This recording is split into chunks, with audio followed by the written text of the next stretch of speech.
नमस्कार शेतकरी बंधूंनो, कापूस लागवडीची दिशा आणि उत्पादन यांचा काय परस्पर संबंध आहे? मित्रांनो, दिशा बदलली तर दशा बदलते, मग ती शेतातील असो किंवा घरातील असो. ज्यावेळेस तुम्ही कापूस लागवडीची योग्य दिशा ठरवतात त्यावेळेस तुमच्या शेतातील पंचमहाभूतापैकी अग्नितत्व आणि वायुतत्व बॅलन्स होतं. आता पंचमहाभूताने खरंच उत्पादन वाढतं का? प्रत्येकाला प्रश्न पडला आहे. लिबिग नावाचा शास्त्रज्ञ होता. त्या शास्त्रज्ञाने झाडाचं ॲनालिसिस केलं आणि ॲनालिसिस केल्यानंतर त्या शास्त्रज्ञाला असं आढळून आलं की या झाडामध्ये 98% कार्बन, हायड्रोजन आणि ऑक्सिजन आहे. फक्त 2% नत्र, स्फुरद, पालाश, calcium, magnesium, sulphur, zinc, ferrous, boron, molybdenum.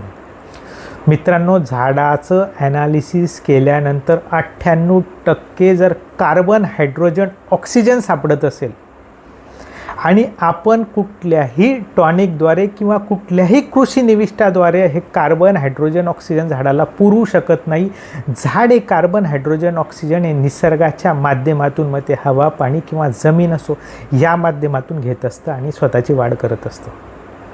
मित्रांनो, 98% रोल पंचतत्वाचा असतो, 2% रोल फक्त कृषी निविष्ठाचा असतो आणि या 2% करता शेतकरी कर्जबाजारी होत असतो. म्हणून आपण आपल्या शेतातील अग्नितत्व बॅलन्स केलं तर काय होईल? अग्नितत्व म्हणजे कुठल्याही झाडाला जास्तीत जास्त अन्न निर्मिती करण्यासाठी सूर्यप्रकाशाची गरज असते. मग मी लागवड केलेल्या कपाशीला, या झाडाला जास्तीत जास्त सूर्यप्रकाश, पूर्वेचं पण ऊन, पश्चिमेचं ऊन, वरचं पण ऊन मिळालं पाहिजे. मग ते जास्तीत जास्त ऊन मिळण्यासाठी मी योग्य पद्धतीने झाडाची लागवड केली पाहिजे.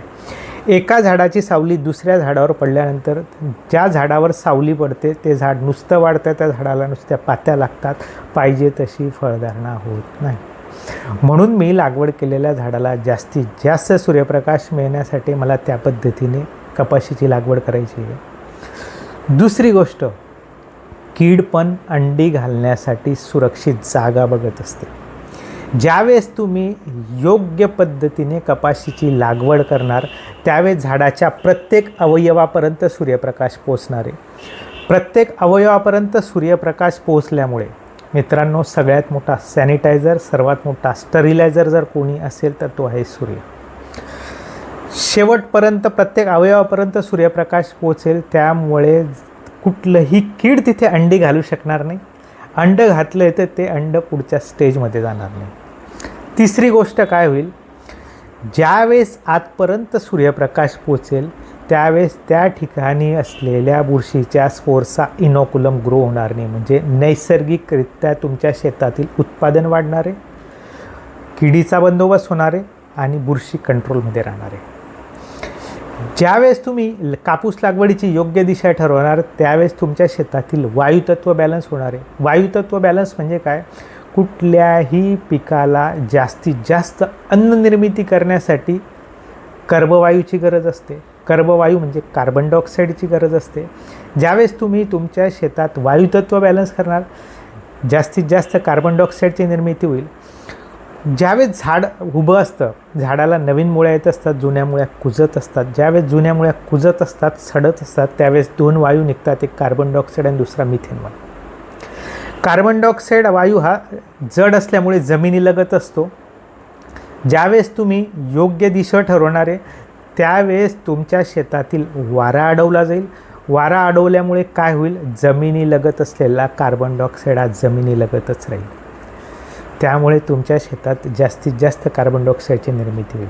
थोडक्यात पॉलीहाऊसमध्ये 2.5-3 फुटापर्यंत प्लॅस्टिक का असतं की खाली वारा व्हायला नको, वारा वाहून न गेल्यामुळे जमिनीलगतचा कार्बन डायऑक्साईड बाहेर वाहून जात नाही. म्हणून तुमच्या शेतात निर्माण झालेला कार्बन डायऑक्साईड तुमच्या शेतात वापरला जावा, त्याच्यासाठी तुम्हाला तुमच्या शेतातील वायुतत्व बॅलन्स करायचं. मित्रांनो, अशा पद्धतीने अग्नितत्व आणि वायुतत्व बॅलन्स करण्यासाठी तुम्हाला तुमच्या शेतात जी कपाशीची लागवड करायची तर ती उत्तर दक्षिण पद्धतीने, उत्तर दक्षिण म्हणजे थोडक्यात उत्तर दक्षिण वारा मोठा असला पाहिजे. ऋषी कृषी पंचांगानुसार पण पाण्याच्या प्रवाहाची दिशा ही उत्तर दक्षिणच ठरवलेली आहे.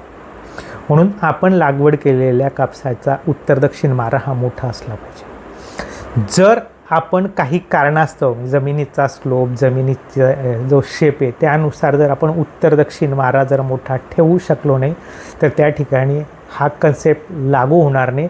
पण जेवढं शक्य होईल तेवढं आपण लागवड करत असलेला उत्तर दक्षिण मारा हा मोठा ठेवायचा आहे. जर तुम्ही कापूस लागवड करत असलेल्या कपाशीचा उत्तर दक्षिण मारा मोठा ठेवला तर तुमच्या शेतातील जे पण उत्पन्न आहे ते उत्पन्न 25% वाढणार आहे.